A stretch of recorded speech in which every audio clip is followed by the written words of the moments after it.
വർക്ക്ഷോപ്പിലെ വണ്ടിയാണ്. ഇദ്ദേഹം എവിടെയാണ് വർക്ക് ചെയ്യുന്നത്? എവിടെയാണ്? വർക്ക്ഷോപ്പിലാണോ? ആ, വർക്ക്ഷോപ്പിലെ വണ്ടി ഇദ്ദേഹം കൊണ്ടുവന്നു. ഈ വാഹനം ഓടിക്കുന്ന സമയത്ത് ലൈസൻസ് ഉണ്ടോ? ഓൺലൈനായിട്ട് കാണിക്കുക. എത്ര വയസ്സായി? 24 വയസ്സായി. 24 വയസ്സായ ഒരു വ്യക്തി ഇപ്പോൾ 18 വയസ്സിൽ ഇദ്ദേഹം ലൈസൻസ് എടുത്തിട്ടുണ്ടാവും. 18 വയസ്സിലെടുത്ത ലൈസൻസ് ഇദ്ദേഹം 24 വയസ്സ് ആയ ഒരു വ്യക്തി. ഇദ്ദേഹത്തിന് നിയമവശങ്ങളെക്കുറിച്ചുള്ള ഒരു അവബോധം കൃത്യമായിട്ട് ഇദ്ദേഹത്തിന് ഉണ്ടാവുമല്ലോ? ഉണ്ടാവും. ആണോ? ഈ വാഹനം 2 വീലറാണ്.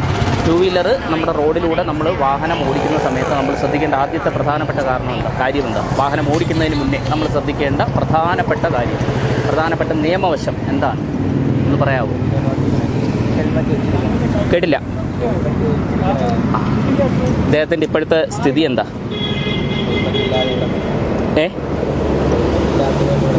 ഹെൽമെറ്റ് ഇല്ലാത്തതുകൊണ്ട് പിടിച്ചു നിർത്തിയിരിക്കുന്നു അല്ലേ? ഈ ഹെൽമെറ്റ് ഇല്ലാതെ വാഹനം ഓടിക്കുമ്പോൾ ഉണ്ടാകുന്ന ഗുരുതര പ്രശ്നങ്ങൾ എന്തൊക്കെയാണെന്നുള്ളത് അറിയോ?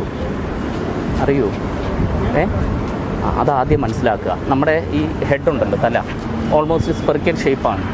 ഈ സ്പെറിക്കൽ ഷേപ്പിലുള്ള ഈ ഹെഡ് എന്ന് പറയുന്നത് നമ്മൾ വാഹനം ഓടിക്കുന്ന സമയത്ത് എന്തെങ്കിലും ഒരു സാഹചര്യത്തിൽ നമ്മളൊന്ന് വീഴുന്നു എന്ന് വിചാരിക്കുക. അത് മറ്റൊരു വണ്ടി തട്ടിയതായിക്കോട്ടെ, അല്ലെങ്കിൽ നമ്മുടെ വാഹനം ഓടിക്കുമ്പോൾ നമ്മുടെ ബാലൻസ് തട്ടിയിട്ടായിക്കോട്ടെ, അങ്ങനെ ഏതെങ്കിലും ഒരു സാഹചര്യത്തിൽ നമ്മൾ വീഴുന്നു എന്ന് വിചാരിക്കുക.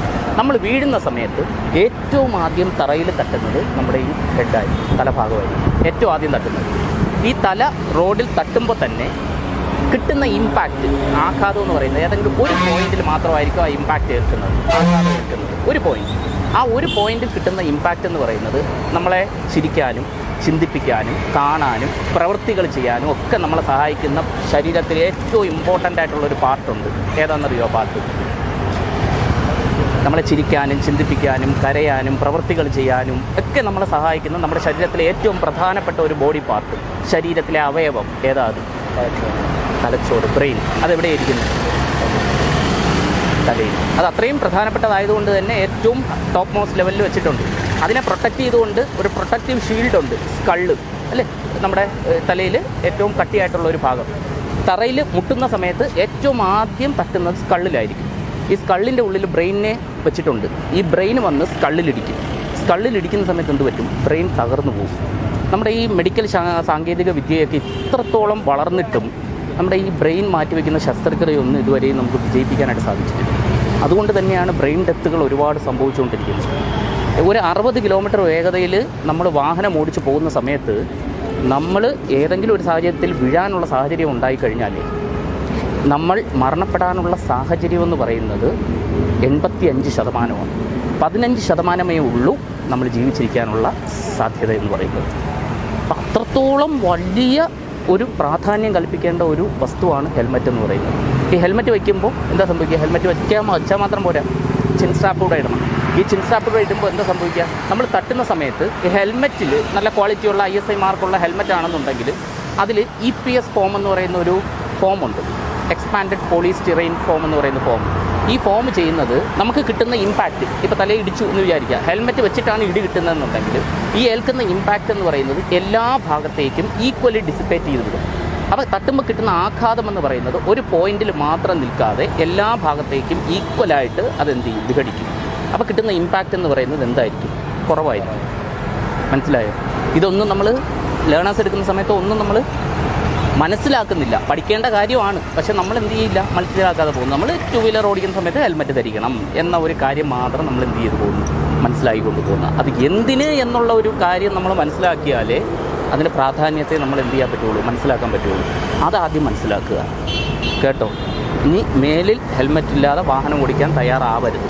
ഹെൽമെറ്റ് ഇല്ലെങ്കിൽ നമ്മൾ പബ്ലിക് ട്രാൻസ്പോർട്ടേഷൻ സിസ്റ്റം ഉപയോഗിക്കുക, അതുവഴി വാഹനം ഓടിക്കുക. അതുപോലെ 4 വീലർ കാർ ഓടിക്കാനുള്ള ലൈസൻസ് ഉണ്ടോ? കാർ ഓടിക്കുന്ന സമയത്ത് സീറ്റിലിരുന്നാൽ സീറ്റ് ബെൽറ്റ് ആദ്യം ധരിക്കുക. അത് വാഹനത്തിൽ ഇരുന്ന് സഞ്ചരിക്കുന്ന എല്ലാ വ്യക്തികളും ഉറപ്പായിട്ട് സീറ്റ് ബെൽറ്റ് ധരിച്ചിരിക്കണം. ഇതിൻ്റെ ആ സീറ്റ് ബെൽറ്റ് ധരിക്കുമ്പോൾ ഉള്ള ഒരു സാഹചര്യവും എന്താണ്? ധരിക്കാതെ പോകുമ്പോഴുള്ള സാഹചര്യവും ഇതിന് തുല്യമാണ്. ഒരു ബ്രേക്കിങ്ങോ അല്ലെങ്കിൽ ഒരു സഡൻ ബ്രേക്കിങ്ങോ അല്ലെങ്കിൽ ഒരു കൊളിഷനോ സംഭവിക്കുന്ന സമയത്ത് നമ്മൾ സീറ്റ് ബെൽറ്റ് ഇട്ടില്ലെങ്കിൽ നമ്മൾ തെറിച്ചു പോകും. വാഹനത്തിൻ്റെ വേഗത എത്രയാണോ അത്രയും വേഗതയിൽ തന്നെ വാഹനത്തിൻ്റെ ഉള്ളിൽ ഇരിക്കുന്ന വ്യക്തികൾ സഞ്ചരിച്ചുകൊണ്ടിരിക്കുകയാണ്, ചലിച്ചുകൊണ്ടിരിക്കുകയാണ്. അപ്പോൾ നമ്മൾ ഒരു സഡൻ ബ്രേക്കിങ്ങോ ഒരു ഇമ്പാക്റ്റോ ഉണ്ടായാലും നമ്മൾ തെറിച്ച് പോകും. നമ്മൾ തെറിച്ച് പോകുമ്പോൾ ആദ്യം നമ്മുടെ തല തട്ടുന്നത് ഒരു ഫ്രണ്ട് വിൻഷീൽഡ് ഗ്ലാസ്സിലോ എന്തിലെങ്കിലും ആയിരിക്കും. ശക്തമായിട്ടുള്ള ഒരു കൊളിഷൻ ഇമ്പാക്റ്റ് എന്ന് പറയുന്നത് നമ്മുടെ തലയെ തകർക്കുന്ന, തലയുടെ തട്ടി ബ്രെയിനിനെ തകർക്കുന്ന രീതിയിലുള്ള ഇമ്പാക്റ്റായിട്ട് മാറും. അതുകൊണ്ടാണ് സീറ്റ് ബെൽറ്റും വാഹനത്തിൽ ഇരുന്ന് സഞ്ചരിക്കുന്ന എല്ലാവരും ധരിക്കണമെന്ന് പറയുന്നത്. അതുകൊണ്ട് അത് ദയവ് ചെയ്ത് ഇനി വാഹനം ഓടിക്കുമ്പോൾ എന്ത് ചെയ്യുക, ഹെൽമെറ്റ് ധരിക്കുക, കാർ ഓടിക്കുമ്പോൾ സീറ്റ് ബെൽറ്റ് ധരിക്കുക, അതില്ലാതെ ഇറങ്ങരുത് കേട്ടോ. ഇതിനൊരു പിഴയുണ്ടാവും, അത് ഓൺലൈനായിട്ട് അടയ്ക്കുക കേട്ടോ.